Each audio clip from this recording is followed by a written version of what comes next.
弹劾复古亏空，这会不会威胁到咱们呢？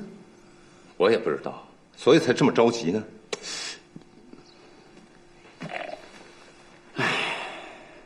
王杰、戴屈亨还有尹壮图他们几个，这可都是一个鼻孔出气儿啊！他常在军机处行走，对咱们也是个威胁。一定得想办法把他赶走啊！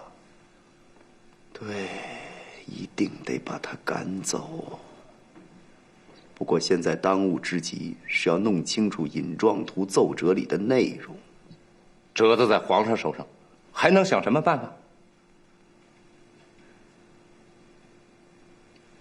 苏完尼瓜尔，瓜尔，皇上，和珅、福长安他们现在肯定急得像热锅上的蚂蚁一样，四处打听，做梦都想知道尹大人的奏折内容是什么。那就给他来个将计就计，让和珅在父皇面前自取其辱。皇上的意思是？不过需要有人帮忙啊。奴才愿听皇上吩咐。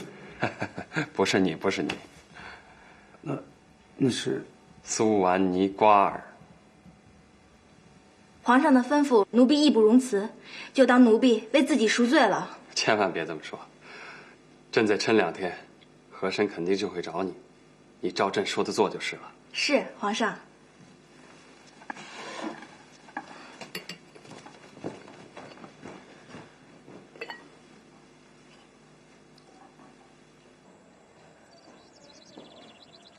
瓜儿，过来，我有话问你。何大人，你有什么吩咐？进屋说吧。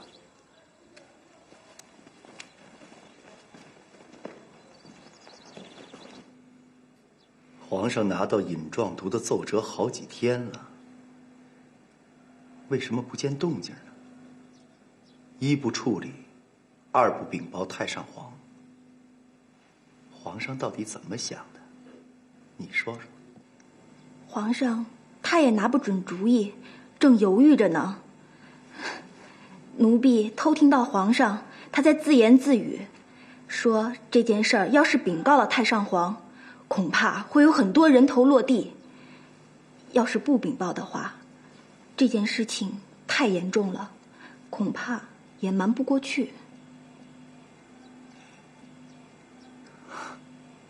婉儿，去把那份奏折偷出来，让我看一眼，马上放回去，一定要快。哎呀，奴婢不敢。皇上每天都拿着奏折翻来覆去的看，我要是给拿走了，那我的小命就没了。怎么又是推辞？婉儿，是不是每一次我都要提醒你，你额娘和徐端才可以啊？是，何大人，我这就去偷。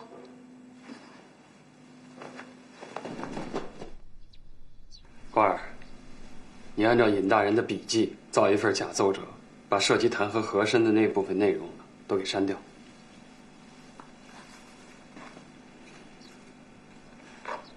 是，皇上。给，去吧。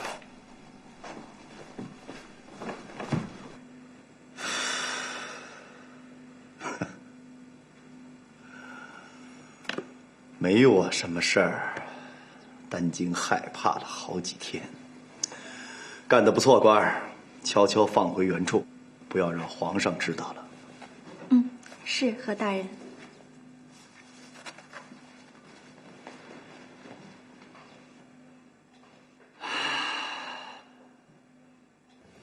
太上皇，尹壮图那份弹劾奏折，您看该如何处置？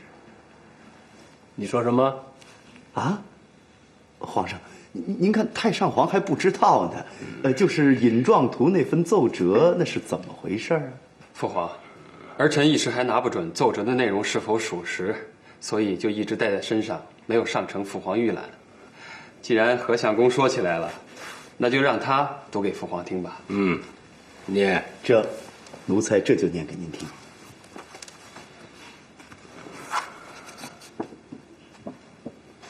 奴才尹壮图谨呈奏：因民间盛传各地官员冒用挪用库银，臣近日赴山东直隶等地暗访各地府库之虚实，臣一路暗访，发现各地府库亏空之大，可谓触目惊心。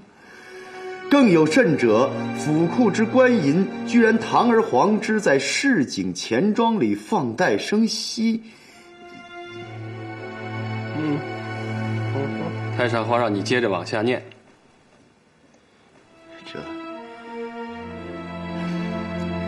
内阁大学士、军机大臣和珅在济南、天津等地所开设之多家钱庄内所用放贷之银，几乎全是官银。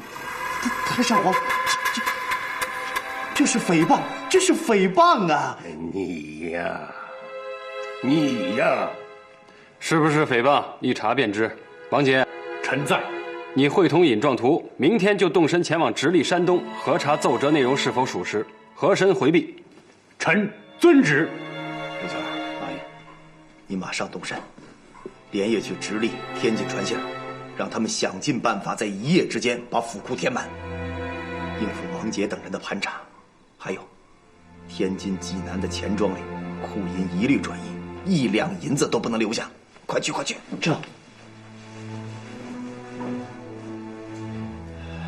何大人，我就弄不明白，您为什么在太上皇面前提起这份折子？我是上了皇上的当了呀。也许皇上早就知道瓜儿为我所用，设了个套让我钻。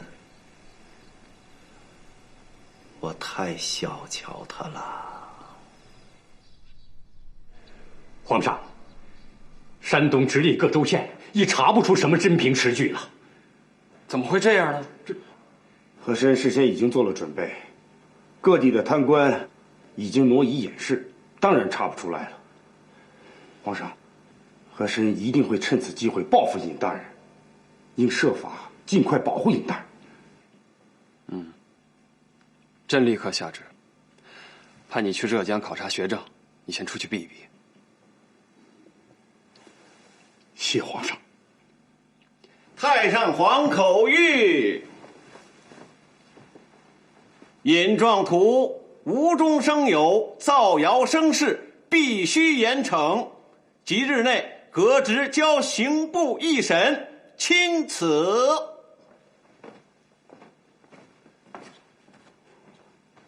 和珅又抢先下手了。这个尹壮图好像没有曹锡宝那么不开窍，你跟他小以厉害，估计他能服软。何大人放心，我一定想办法让他把王杰招出来。我就在旁边，有事看我眼色。嘿，那就委屈您边上坐一会儿，我升堂了。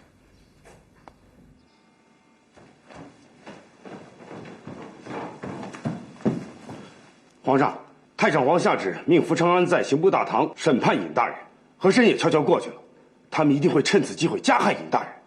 皇上，您看怎么办？朕亲自去看看。走。杨林，更衣。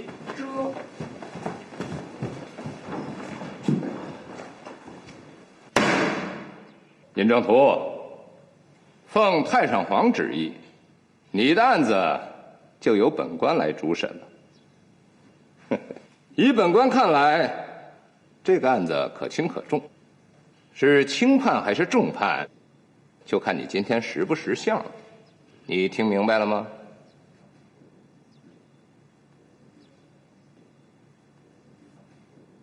我明白了。听福大人这话的意思是说，我的这祸福可都捏在您的手心里了。我要是想落个好下场呢，就得按照您的话的意思办。您说是不是这个意思？这话怎么听着这么别扭？不过本官听明白了，你是明戏了。那好，你招不招啊？福大人，我招什么呀？还请大人您明示啊！尹正图，到了这个时候你还装糊涂，可就不明智了。快把你的同党招出来吧！啊，福大人，这件事情我已经说了很多遍了，这折子是我一人所拟，一人所奏，跟别人毫无干系啊！尹正图，我劝你不要执迷不悟，快把你的同党交出来，本官还能对你网开一面，从轻发落啊！是啊，我倒也想落个从轻发落，可是，要不然这么着吧，负责人，您想把谁扯进来，您把名字说出来，我听听看能不能按照您的意思招。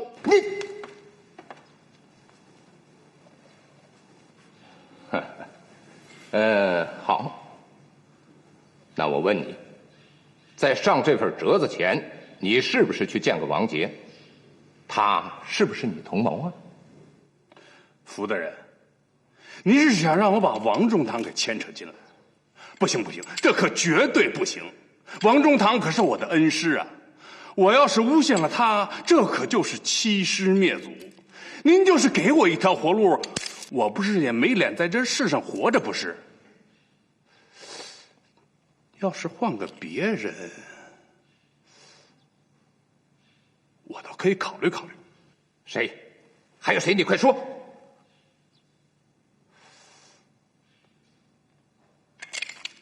何中堂，何中堂，我在上折子之前去过何中堂府上，这何中堂叫我去给他医治脚疾，不信您看看何中堂的腿上还留有我给他配制的狗皮膏药呢！啊，您看看，您。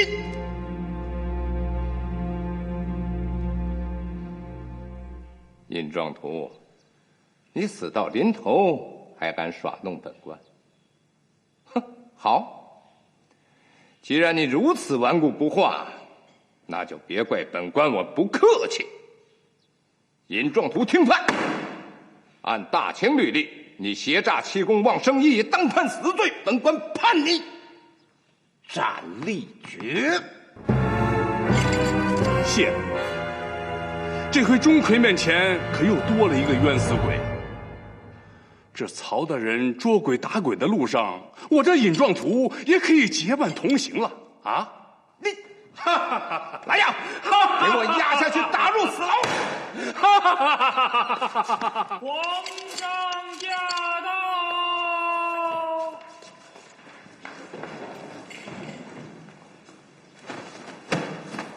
奴才叩见皇上。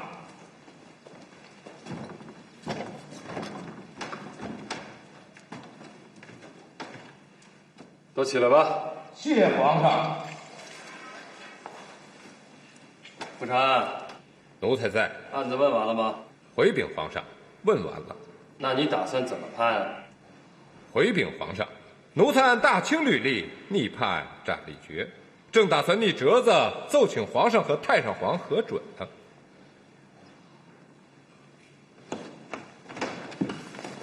哟，何大人，您怎么挨这儿躲着呢？何相公怎么也在这儿啊？何相啊，你出来。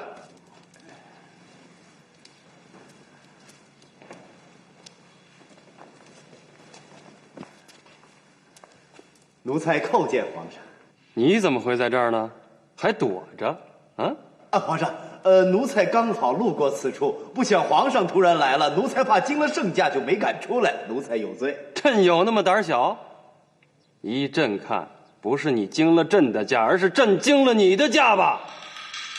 朕明令你回避此案，而你却在此时此地出现，这是算抗旨呢，还是算欺君呀？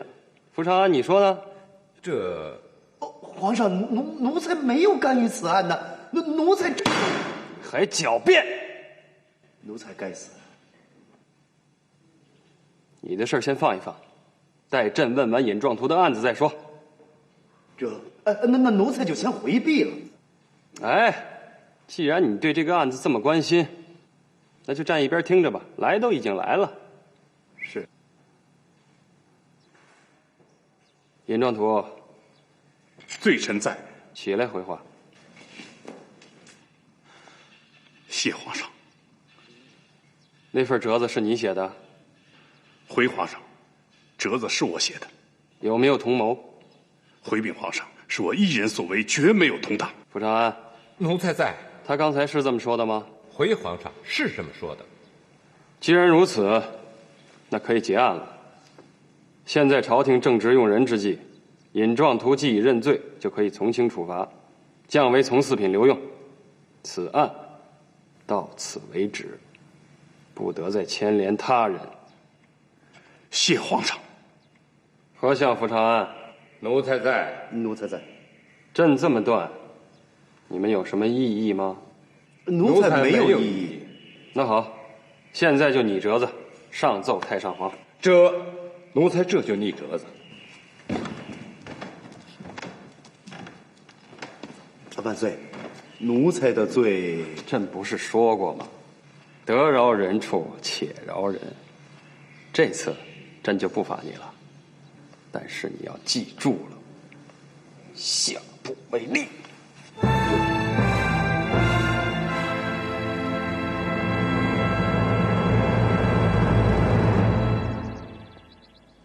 瓜儿，来，快过来。奴婢给皇上、皇后娘娘请安。瓜儿，今天是你的生日，对吗？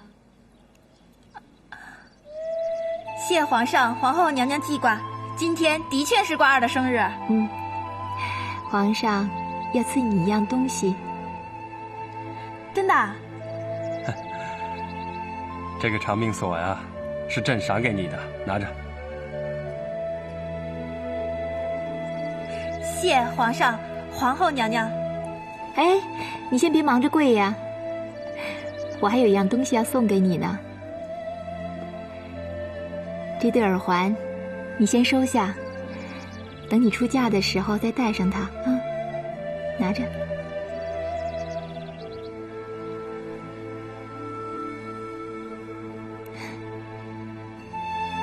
皇上、皇后娘娘对奴婢的恩德，奴婢这辈子都报答不完。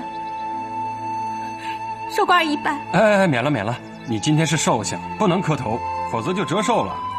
白拿了皇上、皇后娘娘的东西才会折寿呢。让奴婢给皇上、皇后娘娘一拜。对一个小宫女那么伤心，合着这一家人就我也是外人。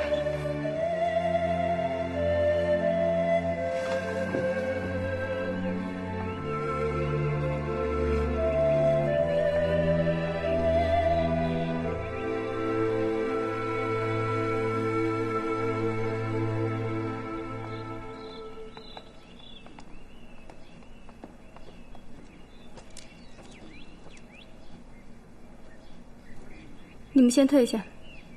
是。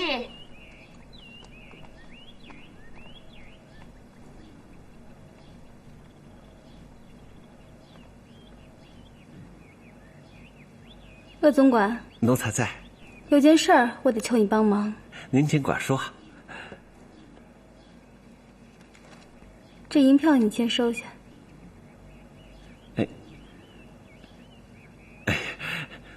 奴才还不知帮得上帮不上。牛主子，您倒是说说看呐。我想求您发个话，把官儿派到我宫里来，专门伺候我一人。哎呀，牛主子，派个宫女并不难。可您知道，瓜儿不同于别的宫女呀。皇上、皇后的都很喜欢她，奴才就是说了，恐怕也不管什么用啊。您要是派个别的宫女，奴才倒是肯打包票。我不要别人，就要她。鄂总管，再给我好好想想办法。哎呀，牛主子，那宫女多的是，您干嘛非得要瓜儿呢？奴才不明白啊。鄂总管，你可不知道我在余庆宫有多委屈，上上下下的都不把我放在眼里，我整个儿一个外人。就拿昨天来说吧，瓜儿生日，皇上也不知从哪知道的，还正经八百的给了贺礼。可上个月我过生日的时候，皇上也就是派德林送了几件首饰过来，连个面儿都没招。而在皇上眼里啊，我连个小宫女都不如。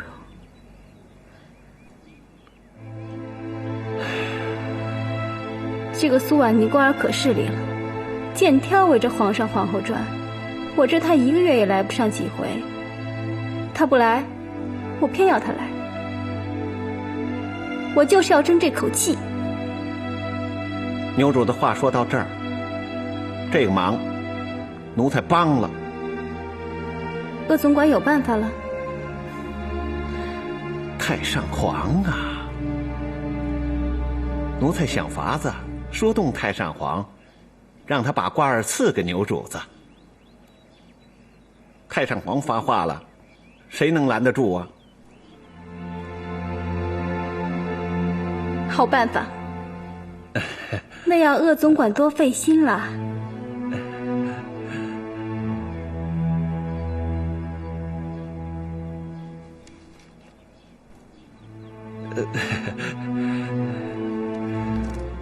多谢牛主子，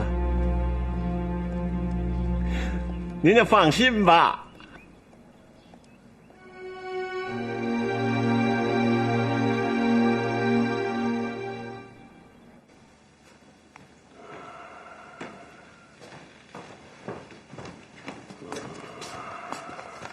太上皇，您还是早点歇着吧。哎呦，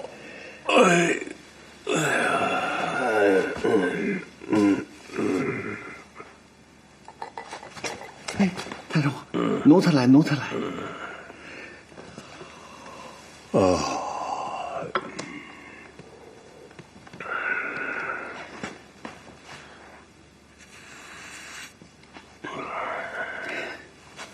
太上皇，奴才有件事儿，请太上皇示下。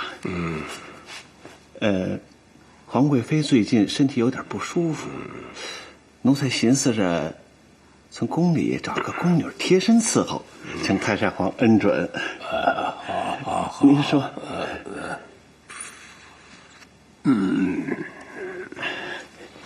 要不这么着，奴才呢把苏安妮瓜儿给派过去，就说是太上皇下的旨意。您说成吗？行啊，行啊。那奴才待会儿就去传旨了。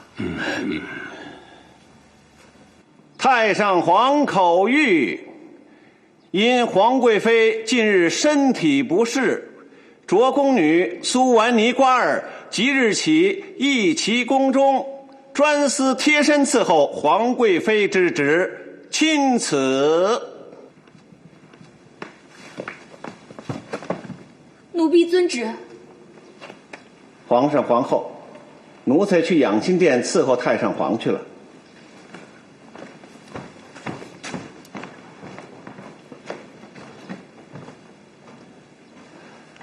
你身体怎么不适了？朕怎么不知道呢？我这儿，皇上1年到头也来不了几回，臣妾的事儿，皇上自然不会知道的太多。我看就按太上皇的意思办，让瓜儿跟着妹妹吧。妹妹，你还有什么需要的，尽管跟姐姐说。瓜儿既聪明又懂事儿，你可要善待她，别让她受委屈。皇后娘娘，瓜儿不想离开娘娘和皇上，瓜儿只想伺候娘娘和皇上啊！您别让他们把我带走嘛！好瓜儿，快起来，我正好有话要跟你说。来，坐下。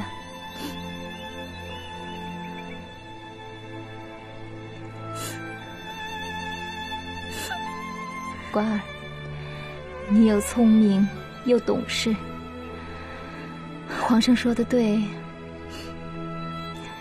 所以我们才这么喜欢你。那皇后娘娘就别让瓜儿离开啊！瓜儿，听我把话说完。你也看得出，整个后宫都很和睦，只有皇贵妃一个人显得很各色，好像和大家都隔着一层。这件事儿，我和皇上都很烦恼。后宫不和，对大家、对皇上，甚至对整个大清都不是好事儿。所以呀，这件事儿一直烦恼着我。我一直想解开皇贵妃心里的疙瘩，可一直没想出什么好办法来。唉，这都成了我心里的疙瘩了。瓜儿，听到太上皇口谕的时候，我心里有不高兴，我也舍不得瓜儿啊。可转念一想，这也是件好事儿啊。瓜儿这么聪明懂事，到了皇贵妃那儿，天天和她在一起，肯定会有机会把这个疙瘩解开的。所以瓜儿，我就把这件事托付给你了。皇后娘娘，瓜儿明白了。娘娘您放心，就算前面是刀山火海，瓜儿也不会后退了。皇后娘娘，瓜儿愿意去伺候皇贵妃。瓜儿，好瓜儿，你果然懂事。我和皇上没白疼你。不过你去之前，我还要交代几句，你记住了啊。皇贵妃有她自己的脾气，你到了她那儿，万事都要顺着她，不要惹她生气啊。只有这样，你才能慢慢的接近她，慢慢的和她说上话。只有这样，你自己也会少受委屈的。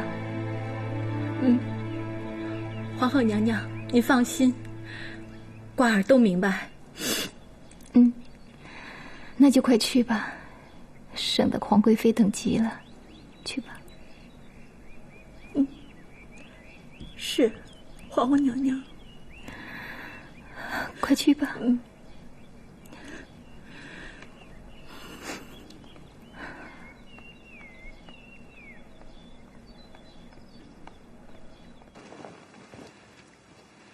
瓜儿给皇贵妃娘娘请安。从今天起，瓜儿就在皇贵妃娘娘这儿了。皇贵妃娘娘要是有什么吩咐，尽管吩咐瓜儿。怎么才来呀？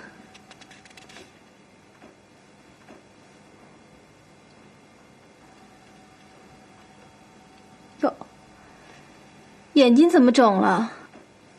刚哭过呀？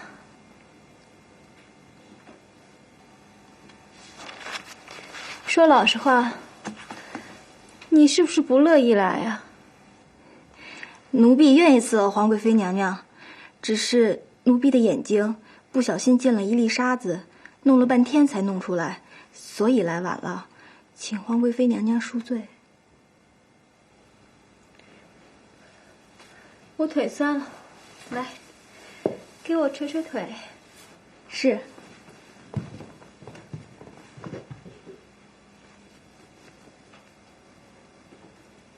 没吃饭呀？怎么舍不得使劲儿啊？哦，使点劲儿。哎呀，我腿都给你捶折了。奴婢该死，皇贵妃娘娘别生气。还说你聪明伶俐，你气死我得了。一边跪着去。是。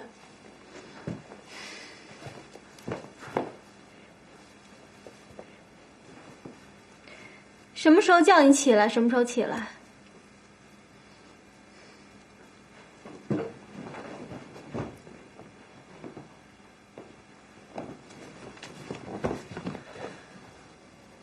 娘娘请喝茶。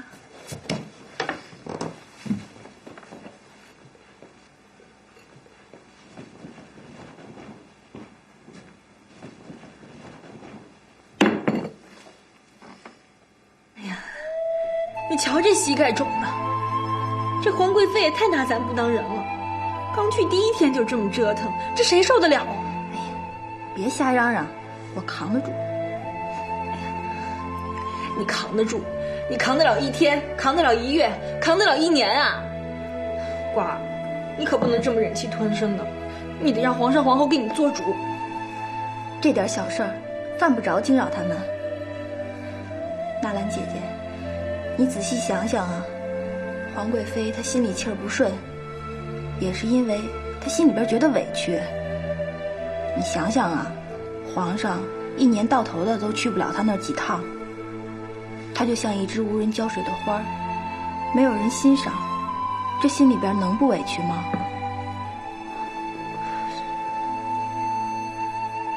说起来，这位皇贵妃，好像是享尽了人世间的繁华富贵。其实呢，每天就被锁在这个红墙圈里，跟个囚犯也差不多，还不如市井寻常家的女人呢。你这么说啊，倒也是。可是他也不能拿你撒气呀，你又没招惹他。我去之前，皇后都叮嘱我了，要想尽办法开解皇贵妃心里边的疙瘩。受点委屈就受点委屈了，皇后对我恩重如山，我不能对不起她。好了，来，慢点。皇后娘娘，什么事儿，瓜儿？皇贵妃今天兴致特别好，瓜儿想先让皇后娘娘到御花园里去听曲儿，奴婢把皇贵妃也叫去，皇后就假装是不小心碰上的，这样皇后娘娘就可以跟皇贵妃说人话了。好主意啊，瓜儿，你先去吧。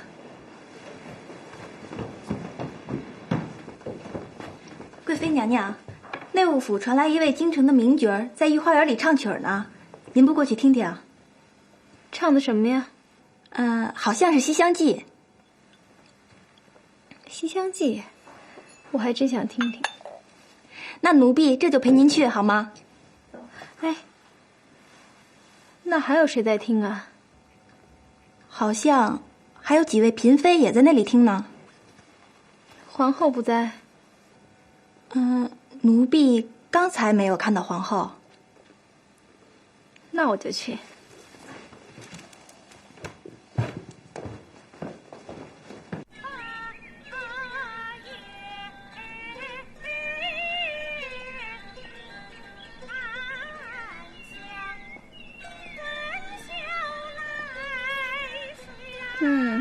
唱的还真不错。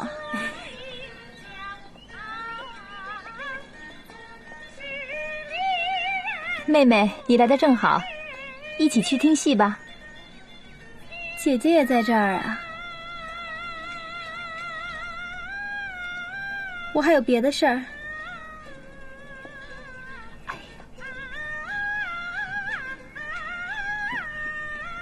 回宫。娘娘，原来你们合着伙的骗我啊？没有。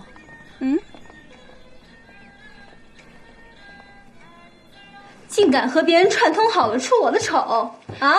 没有，贵妃娘娘，瓜儿只是想找个机会化解皇后与皇贵妃之间的误会，真的没有别的意思。这是你的事儿吗？里里外外都是我的不是了。小爷子，给我拖出去，狠狠的打！这。来，瞧着打的，疼吗？不疼。皇后娘娘，都怪奴婢想的不周全，反而把误会给加深了。这怎么能怪你呢？皇贵妃心中的疙瘩，也不是1天2天形成的，想化解也不易呀。以后再慢慢找机会吧。只是平白无故的让你受了这么多皮肉之苦。瓜儿不怕，只要能解开皇贵妃心里的疙瘩，我挨打也值了。这又是他干的。皇上，是瓜儿不好，不怪皇贵妃。你就别替他辩解了，你们的话朕都听见了，真是不知好歹。朕这就找他算账去。哎，皇上，皇后娘娘，快劝劝。皇上，我现在想化解皇贵妃心中的误会已经不易了，您这一去，我就更难化解了。望皇上还是以大局为重，臣妾求求您了。凭什么总是别人顺着他呢？他怎么就不替别人想想？这都是惯出来的，朕今天绝不饶他。皇上，你身为皇贵妃，却毫无仁慈之心，肆意殴打宫女，致于重伤，大失皇贵妃之尊贵。你的所作所为啊，与皇贵妃之位已极不相称。朕决定夺取你皇贵妃之位，降为贵妃。皇上，臣妾错了，求皇上饶了臣妾这一回吧。你屡教不改，实属不可救药。现在说什么都没用了，明天等着领旨吧。皇上，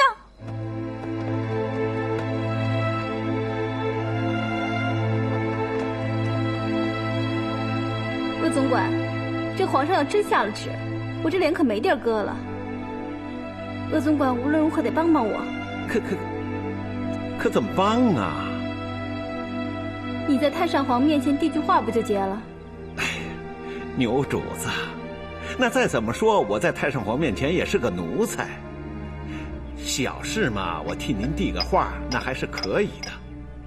可这种关系到后宫费力的大事上，我要是再随便插嘴呀，那就是老鼠在舔猫屁股，找死呢。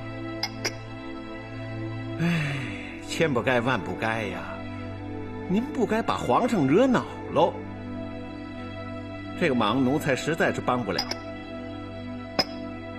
收钱的时候不含糊，真的要你帮起忙来就推三阻四的，我算是看清你了。不帮忙算了，我找别人去。牛主子慢走，奴才告罪了。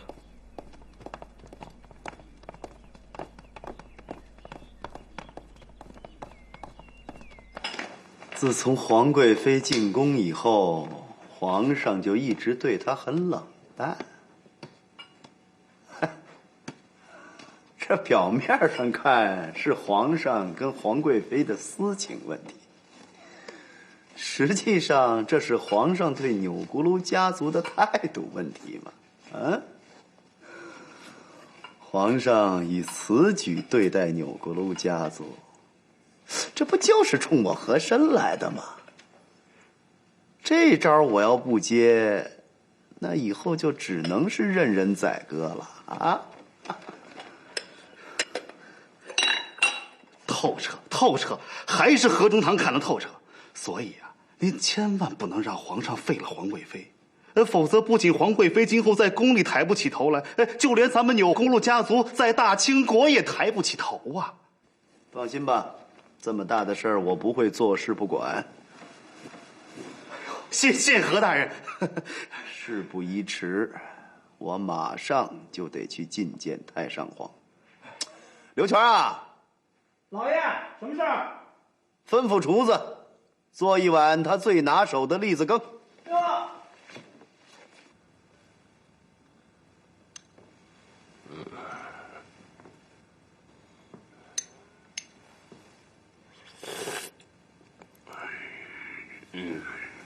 太上皇，这碗栗子羹还合您老人家胃口吧？香。太上皇，您是有所不知啊，这碗栗子羹可是贵妃娘娘亲自下厨给您做的。她担心您老人家胃口不好，怕您吃不上合印的东西啊，结果就自己琢磨出这么道栗子羹来。哎，这又不敢让别人做，只好亲自下厨。这不，昨晚上熬了一宿，今儿早上一出锅，趁热就给您端来了。孝顺。赏。这，鄂总管，太上皇吩咐下来了，您赶快玉庆宫传旨吧，就说贵妃娘娘，至忠醇厚，殊为可嘉，赏祈福一件。这，快着吧，这。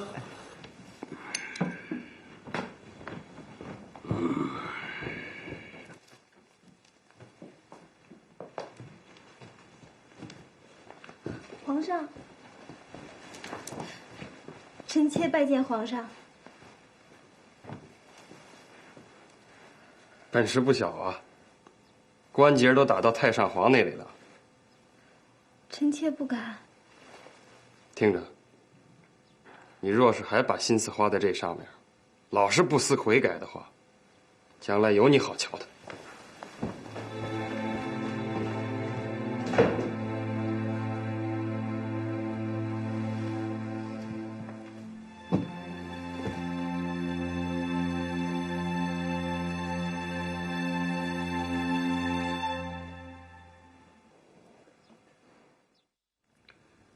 乐宝的奏折你们都看了吧？启禀皇上，都已经看过了。臣以为，乐宝是在借剿匪之名，在趁机发内乱财。内乱若一日不平，他都会随时向朝廷要银子，中饱私囊。再不派一个会打仗的去，这个乐宝早晚要酿成大祸。可是俄罗东宝的案子一时还翻不了。皇上，奴才有个大胆的想法。说。皇上可以先不禀报太上皇，把松云将军秘密地从伊犁召回京城，一旦时机成熟，就派他上战场。这倒是个办法，但这事儿必须严加保密。派谁去召回他才合适呢？皇后的兄长圣柱大人和松云私交甚好，为人忠诚可靠，派他去比较合适。好，立刻以皇后的名义把他传进来。